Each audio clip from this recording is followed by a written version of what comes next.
Yo, what's up guys, Grace here, back with another Anthem build, and today I'm going to show you my awesome Interceptor, or how I call it, the Infiltrator, but you can pretty much call it a ninja because that is basically what it is. This is the ninja build of Anthem, ladies and gentlemen. It deals a ton of damage, it's very agile, it's adaptable against literally any type of situation in the game, from huge groups of enemies to big bosses and anything else in between. It's just crazy how much damage this can pull off, and I really love it. It gives me the opportunity to pull in some crazy stunts, so I'm going to show you everything you need to know about it, including the gear that you're going to use, the components, the stats that you need to prioritize, as well as the strategies that you need to use to make the best out of it. So I hope you guys are ready for this. If you are, of course, a thumbs up would be super appreciated, and let's get on with the actual abilities because these are the most important ones. I'm going to start with the strike system, and specifically the Sanadine's Respite Masterwork, because this is the center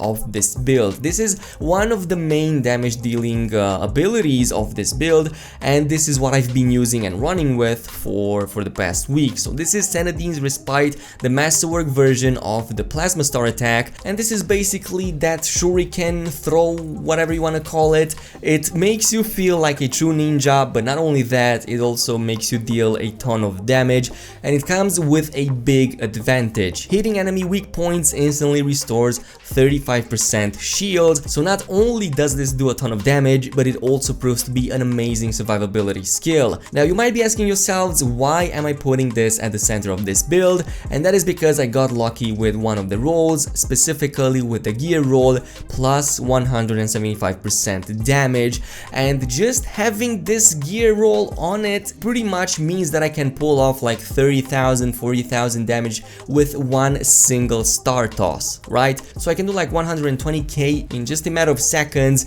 with this ability alone. It's also very low cooldown, also very good, and that is the reason why it's in the middle of this build. It's because it's so damn good, and of course there's some other stuff to like synergize with it to further buff your damage and increase the damage on this ability as well. So you don't necessarily need to have this gear roll on it. You can use it with pretty much any other stats you can find, but of course the more gear damage you have, the better this build will be. The second ability that I'm using really well with this one is of course the Serpent's Veil, the upgraded version of the Venom Bomb, and this is why I said that there's a lot of stuff synergizing with the Plasma Star. That is because you're going to be providing not only a lot of damage debuffs on the enemy for yourself, but also for your entire party. So pretty much you're going to increase your damage a lot, and you're going to do so for your entire other party members in the process as well. So your entire party DPS will improve significantly simply because you're running with this build. And trust me when I say this, bosses melt in one phase most of the time for me, as long as I have a good party. So here it goes, we have the Serpent's Veil, and what this does is basically it drenches the target area in acid. Now the damage on this one isn't really that big. This isn't the damage dealer of this build. The only reason I'm even using this ability is because it proves to be an amazing debuff. One of the biggest advantages of the acid debuff is that it's the easiest to apply even on the bosses, even on the enemies that have huge resistances. Generally speaking, acid is the easiest of the elemental attacks to apply on them, which means that they will almost always have their defenses drastically reduced in the process. The inscriptions here aren't particularly that great either, so what I'm saying is that you can still run a great build even if you don't have that many good inscriptions on it. For example, in this case, the only rather good inscription that I have may be the support plus 40% speed, but I'm going to go over the support ability in just a bit. Now moving on to the next great ability of this build is in the support system, and I'm specifically talking about the Target Beacon.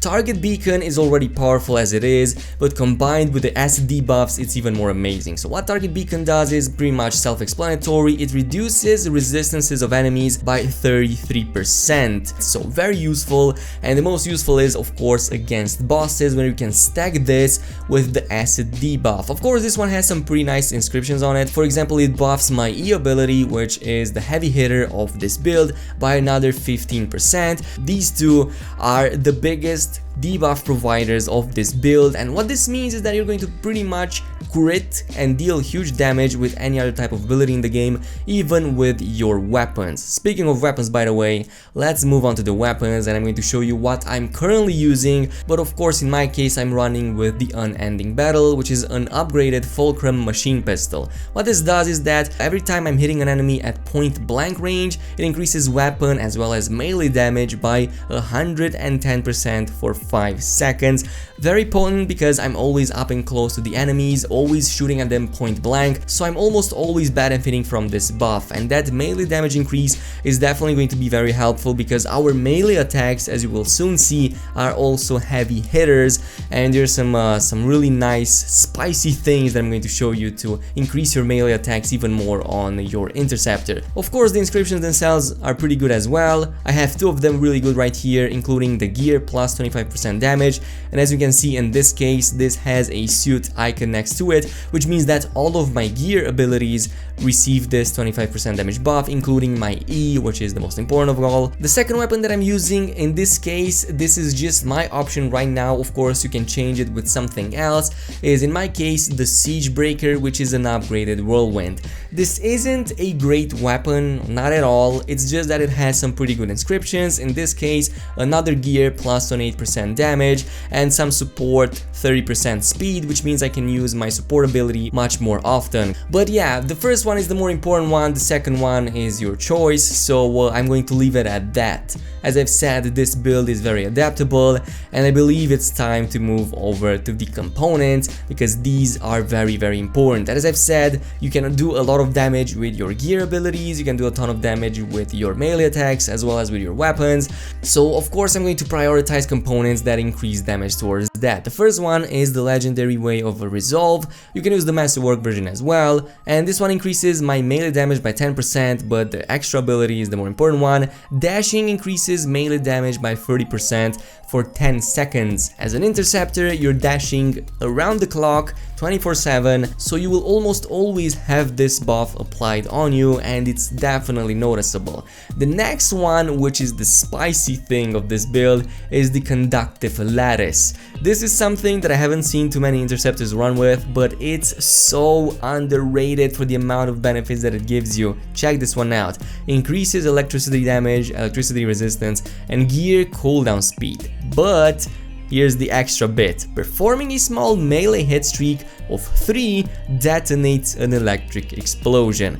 And you read that one right, every third attack you'd be doing is going to detonate an electric explosion on the enemy target. And the electric explosion is actually quite huge, in the high 4,000s, sometimes more, sometimes a little bit less, but you will almost always see like 3,000 on each third hit, and you do melee attacks with the Interceptor very fast, which means like you're going to see them almost every second being applied on a target, and all you're going to see on these targets are these electric effects pretty much destroying them, destroying their shields and then destroying their health bars. So if you ever had any problems against shielded enemies, which I know a ton of Interceptors have, well, this is the ability that you'll want to use. The next one is the Elusive Talisman, and this is another favorite of mine. As I've said, we're going to be dashing around the clock, and check this one out. Increases weapon damage by 25%, which is amazing, but dashing 3 times refills the equipped weapon magazine. You heard that right. As long as you're dashing, by the way, you're going to be pretty much having infinite amounts of ammo. You're never going to have to pick any ammo bars, you're never going to have to reload. As long as you're dashing, which you're doing around the clock anyway, you're going to always have your clip size filled. So this is just amazing. I never run out of bullets on my main weapon, which is the machine pistol, and I'm pretty much able to blast everything in sight, dash 3 times, and then blast them again. So it's super fast, super easy, and another huge one for this build to work. And keep in mind that that machine pistol also gives me additional weapon and melee damage, so this all synergizes in so perfectly. Then we have the Vengeance Matrix, which increases all damage dealt by 50%, but also damage taken by 25%. So my damage increases by half, but I also get a quarter more damage. It doesn't matter though, I have some good abilities, I have a lot of survivability because I can dash all day long, so this 25% decrease or debuff gets less noticeable as you progress through the ranking system. So as you increase